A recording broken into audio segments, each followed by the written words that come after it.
Yo, yo, what up? John is in the heezy. What is going on, John? How are you?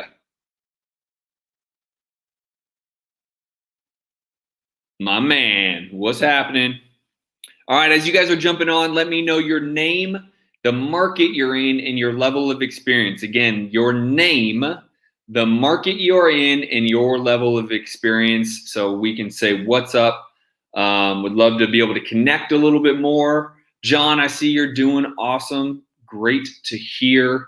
Again, name, market, level you're in. Matt Smith, what up, dude? All right, this is gonna be a fun one. This is gonna be a fun little training I got going for you guys. You guys have all seen some of my videos about my YouTube flips, and so if you haven't, I would actually go to youtube.com/Justin Colby and go subscribe. But then also go check out these videos I did prior to this about the flip I did, the mobile home flip I did. It's very, very interesting. You're going to like it. And then I'm going to give you guys some follow up here today on the things I've learned, as some of you guys have asked questions about what happened. What do you do when you come across mobile homes? For those marketing, then you'll know mobile homes are like hot and heavy right now. And so, this is going to be something kind of fun and interesting for you guys. Joe, what's going on? El Paso, Texas, newbie. What a great market in El Paso. You're in an incredible market. Gage Root, I hope that's how you say it. Gage. Hey, mate, cheers from Tucson. My guy, Gage. Make sure I'm saying your name right. I don't like butchering names. Jamal Reynolds, no experience, just starting. What's up, Jamal? How are you, dude? And what's up, Justin? And I don't know that person's name because the software I use for some reason picks and chooses who I get to see their names. What's up, Jamal? San Diego's in the house. All right. So let's talk a little bit about Tina. What is happening? Weatherford, Texas, newbie. Again, the whole state of Texas is awesome. I have a lot of students in Texas, crushing it out in Texas. What a great market to be in. So let's jump into this training, as I have learned a lot when it comes to mobile homes. So the first point I want to make for you guys, and first of all, make sure you're taking notes, because if you are doing any level of marketing, you're going to come across mobile homes. So you want to know how to work them, because I will tell you this right now.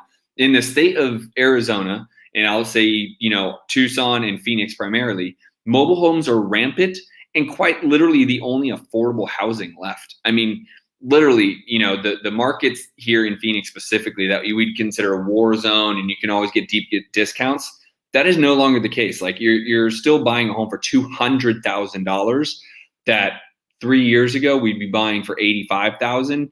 2 years before that, you'd be buying for $50,000. During the foreclosure, you're buying for $20,000. Like, it's crazy. So mobile homes are a hot topic, and they're a great place to make money. So do not throw away mobile home leads. They are workable, and I'm going to give you some tips on how to work them and what I've learned. So first of all, hey, Justin, I have $110,000 cash to invest. Tell me how you would invest that right away. Great question. First of all, I don't know who you are. If you could drop your name also in the comments, let me know who you are. I'm happy to answer that question. But let me get to this training. And if you want to send me a direct message or something of that nature, I will make sure to get with you and give you a little further advice on that. So let's talk about Yori. What's up, dude? Let's talk about what you need to know with mobile homes. So first of all, it's not a myth, but you want to try to see if you can get mobile homes that are built newer than 1976. And 1976 tends to be a cutoff for lenders willing to lend conventionally, or FHA. Now, here's the deal. Why I say it's not a myth, but is a myth, because FHA will not lend on a mobile home that is built older than 1976. But what I have found is there are conventional lenders that will lend conventional loans on homes older than 1976. Now, why do I know that? How did I find that out? And no, I didn't read it on some Google chat, because it turns out in my challenge with this mobile home, it turns out that there is somewhere along the lines been some sort of fraud in the chain of events within this mobile home. On county records, my mobile home that I bought, remodeled, and sold, and almost sold, we'll get there, it says it was built in 1977. So it fits the 1976 model. Now, the challenge was when I had a buyer and they went and got their financing, the lender said the serial number did not match from the county to what he found when he pulled up his tax records. And it did not match HUD, right? Housing of Urban Development. And they basically are the end all be all in terms of what is the actual serial number that proves that this home was built before 1976. So long and short, we did a bunch of digging. And long and short, this buyer fell out of escrow. Super awesome. And it's because he was getting an FHA loan. And because it turns out that my mobile home was built in 1970, and somewhere along the path, there has been some level of fraudulent activity that somewhere someone reported that it was built in 1977 and the city accepted it. That all I saw when I went to buy it was the city county records, and it said 1977. I didn't check HUD, and I didn't check with HUD. And because I bought it cash, I didn't have to. And so this was a big learning lesson here. You want to make sure to check with HUD that the license number is the accurate number and the year built is truly the year built. Here's the way. Well, first of all, you just need to reach out to HUD. That's the easy answer. You also want to check your county recorder's office. And here's where you find it. It's actually under the mobile home. If you think about what a mobile home is, at least a double wide, it's like taking two crate containers, putting them together, and then like wrapping it in paper, right? Because these things are not put together well, right? And so, and we'll get to that here shortly. Let me turn off these notifications. And so, you know, one thing I would say, hold on one second.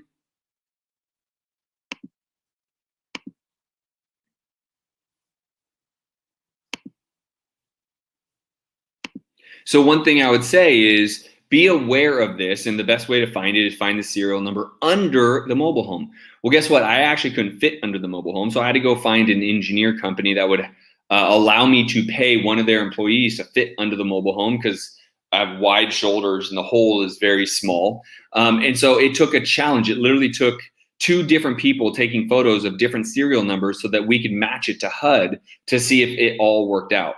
So again, guys, you know, this is something that to do it right, understanding the real serial number under the mobile home is the one that matches up with HUD will let you know if it's really built in 1976, 77 or newer or older. So again, you know, nothing we could have done there because somewhere along the line, someone reported to be 1977 build.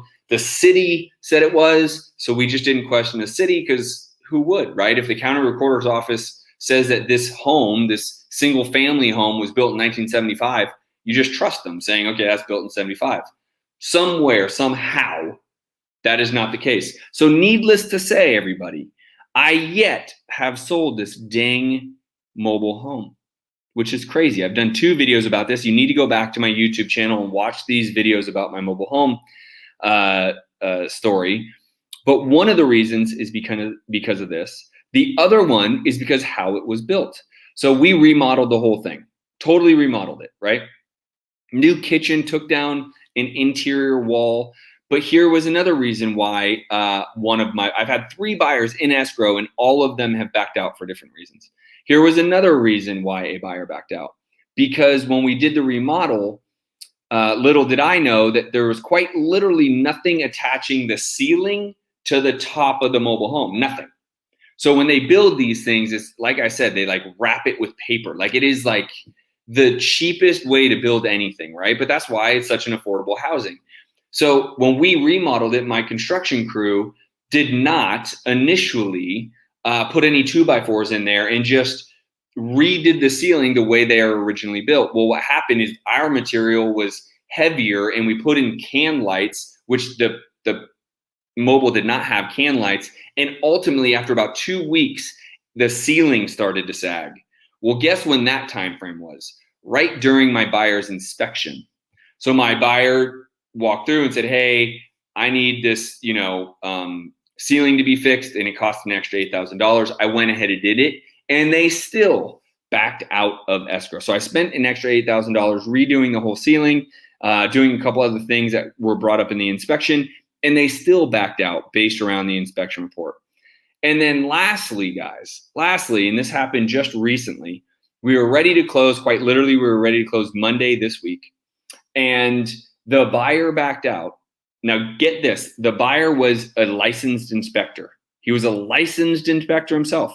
He inspected the home himself. He loved it. He was all about it. He was a conventional buyer. He was going to buy with a conventional loan. So the age of the mobile home did not matter. And the report came back about something about the electrical wires and electrical panel, which I would have happily fixed. But because of it, he decided to use that as a reason to back out. When we asked him if that was the real reason, he said yes. And I said, well, you were an inspector. You didn't catch any of this? And why would we go all the way down the field and then you back out? And he said, well, I just got to thinking, I really don't want to do anything once I buy the property. And I just don't want to deal with this electrical stuff. So I'm out. And it just blew my mind. Now, so I've had 3 buyers back out of this property. I have multiple more offers coming in. This property will sell. Now, here's a big key. I've never done a mobile home property.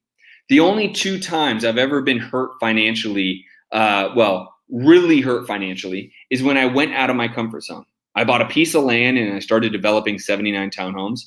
And then I bought $1 million property to do a remodel on. Those are the only 2 times I've really ever been financially hurt. Well, this is not in my wheelhouse. This is not in my expertise, but because of the price point and because I bought this home so right at such a good price, I still, even though I've had this thing now for 6 months, I still am going to make a lot of money on this mobile home, a lot. So I'm not concerned about that. What is interesting is what I'm talking to you guys today about, the things I'm learning through the process. One of which is making sure the HUD serial number matches the state serial number or your county serial number to make sure that that mobile is being defined at what year was built accurately. Huge, huge, huge learning curve here. Second, I knew that they weren't the most well put together properties, but the fact that quite literally the ceiling was like just hanging on like beams and there was nothing structurally keeping it attached to the property blew my mind. So when my, construction guys had to go in there and put 2x4s in, attach the ceiling to the 2x4s, I was just blown away by how cheaply these things are made. Now, respectfully, I don't believe all mobile homes are made cheaply, but in the older mobile homes, they just don't tend to have as much structural foundation, if you will, as some of the newer stuff. And the newer stuff is built quite nicely, as a matter of fact.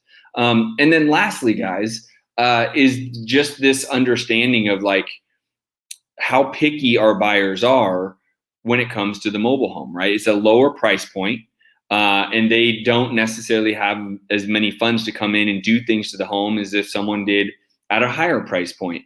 But there's just been such an interesting learning curve. Another thing that, I learned heavily was contractors aren't all contractors. Like a mobile home is different than a single family home. And my contracting crew is awesome. I mean, awesome. But they had challenges with this mobile home. There's no doubt about it. It's built different, right? And so that was also a learning curve. If you're going to do a mobile home and then remodel it, I'd really suggest you find either contractors or people who have worked on mobile homes before so they understand the challenges that come with that. I really love mobile homes. I'm an advocate for them. In fact, at the end of the day, if I really just wanted to keep this property as a rental, I could. But at this point, I'd rather just sell it and get out from under it and be done, right? I mean, that's the reality. And so that's what I wanted to talk to you guys today. If you are marketing at all, you're going to come across mobile homes. Do not throw them away. They're viable. This one I bought at such a great discount. I don't care if I have to keep it for another 6 months. Let's knock on wood. I hope I don't, but I'll still make money even if I do, right? And so it's a viable lead. It's something you guys should be working. You work it the same way. Before we all leave, here's some other tips about it. You want to make sure if the home is affixed to the land or not. Because if you're buying a home just on some random acreage, it may not be affixed. You're actually buying the land, not the mobile home. Make sure you understand that. If you're buying a home in a park, like I did, it was a 55 plus mobile home park. There are HOAs, so you want to understand the rules of engagement there. and understand if it is a 55 plus park. If it is 1976 or older, they won't be able to qualify for VA or FHA lending, which really reduces a massive buyer pool, but they do qualify for conventional lending. I have a lender, Century 21 Lending, actually is the one that qualified this last buyer, and we were all good to go until he used his inspection to back out. So that is a myth of sorts, right? People always say 1976, won't qualify for lending. Well, that's inaccurate. I found a lender that will fund a loan at Century 21 Lending, and our home is built in 1970. So just be careful. Make sure you have those lenders. Ideally, you want to make it 1976 or newer, but there are lenders that will fund 1976 and older. So those are some good findings, guys, something to be aware of. And hopefully you guys can take this into the new marketing, and when you're talking to these mobile home owners, you can negotiate. Again, if it's a mobile home on acreage and it's not a fixed, there's not a lot of value in those, especially if they're super old, right? They depreciate. They don't ever appreciate. Let's put it that way, right? And so if someone's trying to sell you a mobile on a piece of land that was built in 1970, you're really just buying the land, right? So then you got to make the best case and judgment there. Cool. David Hagley, how do you determine ARV of a mobile home rehab cost? Same as others? Absolutely. Right. So I did the very same thing. I think this thing was roughly about 1,500 square feet. It's a double wide. So we estimated around 30. My construction crew came in at 31. I said, perfect, we'll take it. We signed all the documents. However, because of the different buyers and all the different things that they wanted, and I fixed them all, I'm actually another $25,000 into the remodel, which is a huge learning curve because of the ceiling, because of the electrical, and then because of a couple other things that we had to fix with the AC. And so I have another $25,000 into that. So I was on par in terms of the rehab cost, but then all the buyers wanted certain things, fixed them all, still put $25,000 into it, and I'm still going to be massively profitable on this. So again, buying it right is really important. John, excellent information, Justin. Thank you. Haven't done a mobile home yet. I'm always a advocate of don't go outside your comfort zone. Don't go outside your wheelhouse per se. We were just going to be able to buy this at so low. Again, even if I keep this as a rental, it's just a great property, right? Like there was no way to lose ever. So I wouldn't always suggest that, my big two massive mistakes, buying land and developing and doing $1 million rehab. I didn't have the skill set. I didn't have the contracting crew. I've lost on both of those. I mean, hundreds and hundreds of thousands of dollars. There was no way to lose that kind of money on a mobile home at this price point, right? So I didn't have much to risk, but I would tell you, stick to your strong suit, stick to your wheelhouse. That's always what's going to be able to make you the most money, right? Is it your mindset to buy low, fix, and sell high? Yeah, I mean, that's, you buy low, you sell high, right? And so my model is to buy low, rehab, and sell high, buy low and wholesale it, or buy low, rehab, and keep it in my rental portfolio. I just did a YouTube video that went over, my rentals and why it's just such a beautiful model to buy rentals, especially if you already have income coming in. It just creates such a massive amount of wealth and income and tax write-offs. It's just amazing. So I have all that for you guys. John, working on a 5,500 square foot on the water now. 5,500 square foot mobile? Or are you talking about a manufactured home? Little different. Manufactured homes are connected to the land. The only difference between a manufactured home and a real home is a real home is stick built, usually built on the land. A manufactured home is built in a warehouse. So I would tell you that's the only difference. So maybe think about that. But on the water, you can't beat on the water. That is the play. You're very welcome. Yuri, if you're still on, shoot me a message. We can talk about what you need to do. I definitely would not be spending $110,000 on your first deal. Don't do that. Send me a message and we will connect. Besides that, guys, hopefully you have a great day, an awesome weekend, and let me know how else I can help. Peace.